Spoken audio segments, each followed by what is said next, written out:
Welcome to Micro, I'm Drew Hawkins, and you're listening to a special episode that was curated by a street poet based in New Orleans that goes by the name of Cubs the Poet. Armed with just a typewriter and an open mind, Cubs generates his work through intimate conversations with his subjects, and for this show, he selected 4 poems that loosely revolve around the theme of parenting and childhood.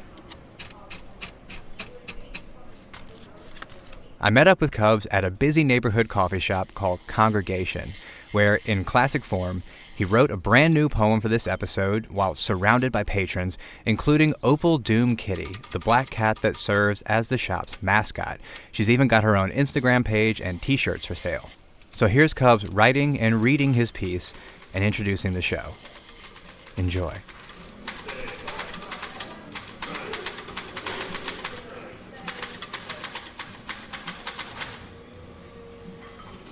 I lived a life of being a child.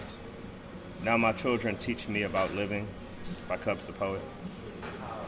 How we healed our parents, children in the class being taught to see class. It's apparent our parents never learned how to nurture our nature, the nature that giveth, the nature that turned scared to scarred to sacred.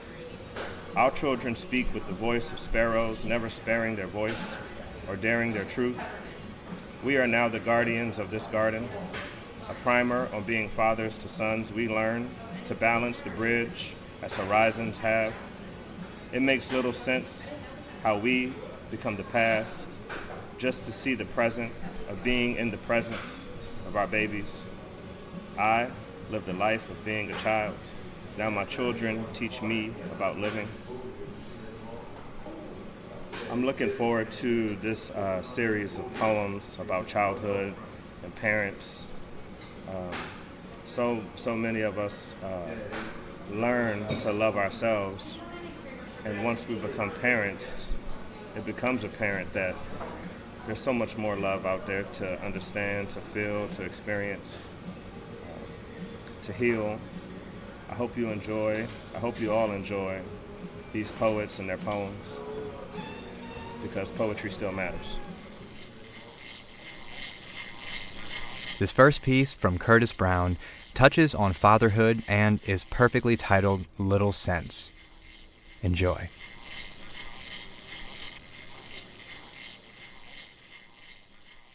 Dad's straightening back pulls his angry eyes high away.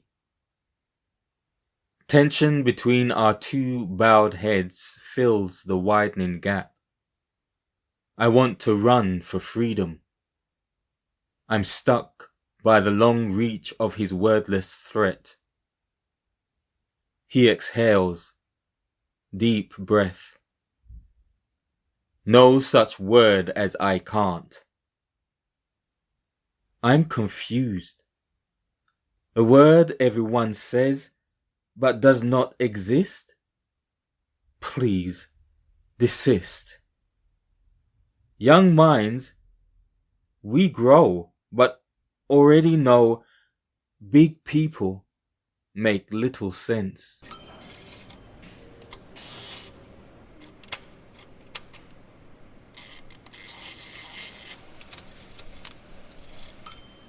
Curtis Brown is a London-based poet who is forever growing up. You can find him on Twitter and Instagram at @IamCurtisBrown.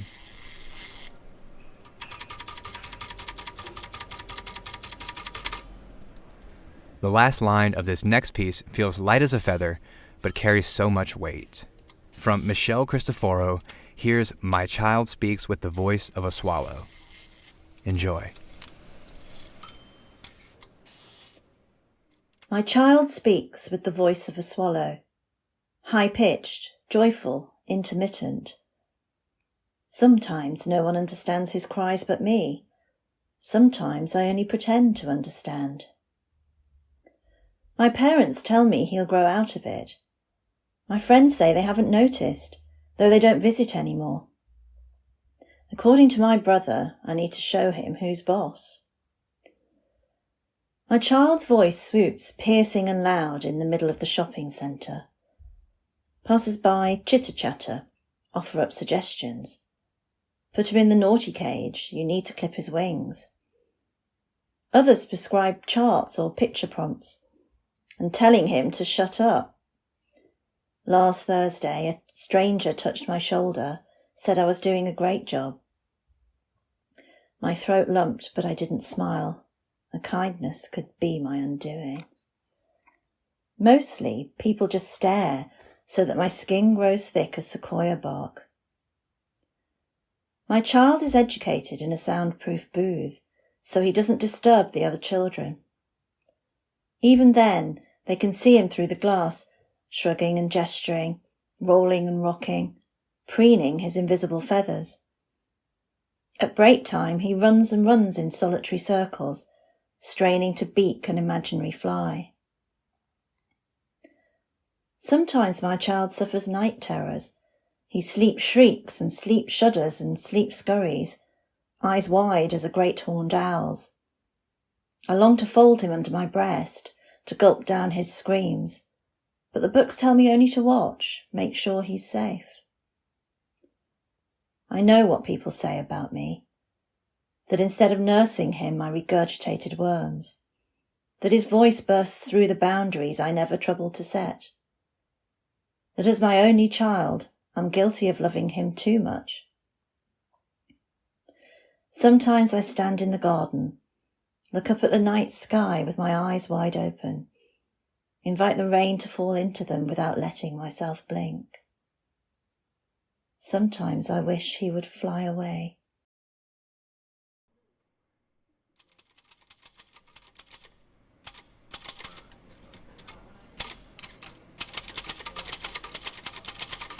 Michelle Cristoforo lives in Surrey, UK, and is the author of the novella in flash Kypris from Ad Hoc Fiction in 2021. You can find her on Twitter at @MACristoforo or on her website at michellecristoforo.co.uk.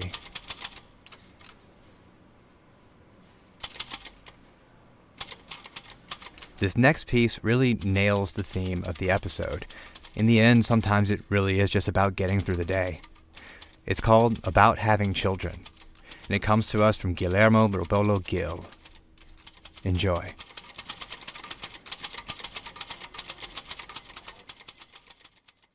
That thing that Haas said, that so long as you make it through the day, it's not like the boy has to be in every poem per se. It's that poems cannot begin without, are not even imaginable until I bring to mind what he said this morning about me smelling of socks and squash. And isn't it sad? Yes, that I'll never grow small enough to fit under anything anymore, always having to wait at one end or the other, holding up a clean shirt for him to put on so we can leave, please. And all the while I'm saying to myself, I should just write the poem in my head without him noticing I've escaped. And so Haas comes up. The idea, for example, that the parent you are erases the luminous clarity of the poet you are too, are not art too. Or the notion that so long as I make it through the day without crushing his tiny fingers on the car door, I should be thankful for the true at first sight meaning of my life, which I am, as I stand here a permanent escapee from whatever other life the poet in me could have foreseen.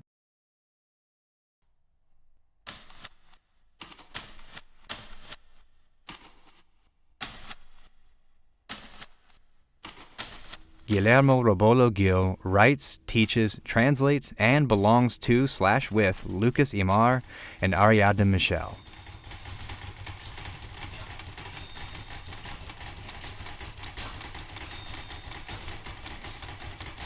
Our final piece is a raw and wrenching exploration of motherhood. From Laura Besley, it's called Nature Giveth. Enjoy.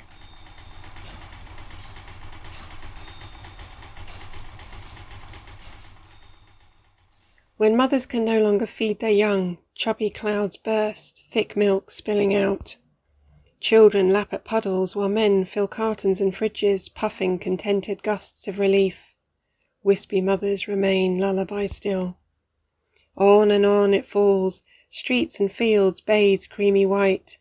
Children muddy the milk and lovelorn wellies, and the men, no longer worried for their starving children, let the richness slip into the gutter. The mothers, grown strong and stable on surplus time, open curtains on the first day of summer, look at the sky, a tight, tear-stained blue, not a cloud in sight, and scream.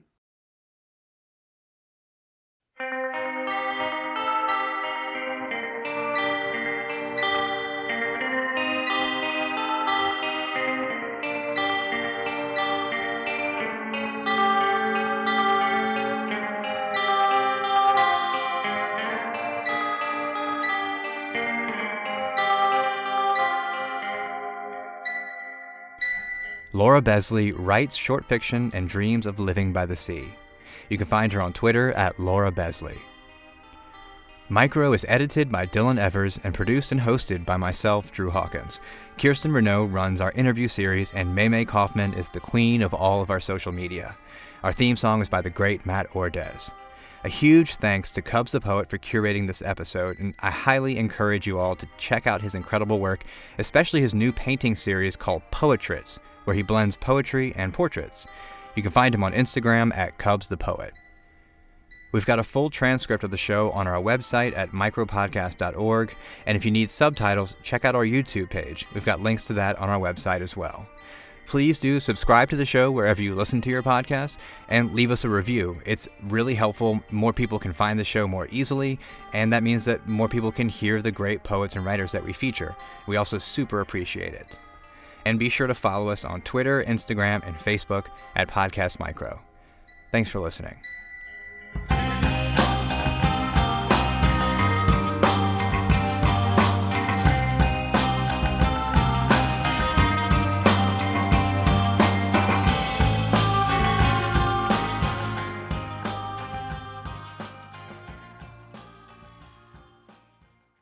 Feel good? I like that energy, Drew. Yeah, hey man, I could work with you, Drew. This unfolded better than I could have pictured because it's so perfect. It's what you do.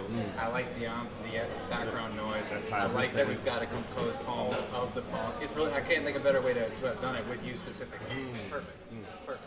Are you cool? Can I hear it? Is that possible? Yeah.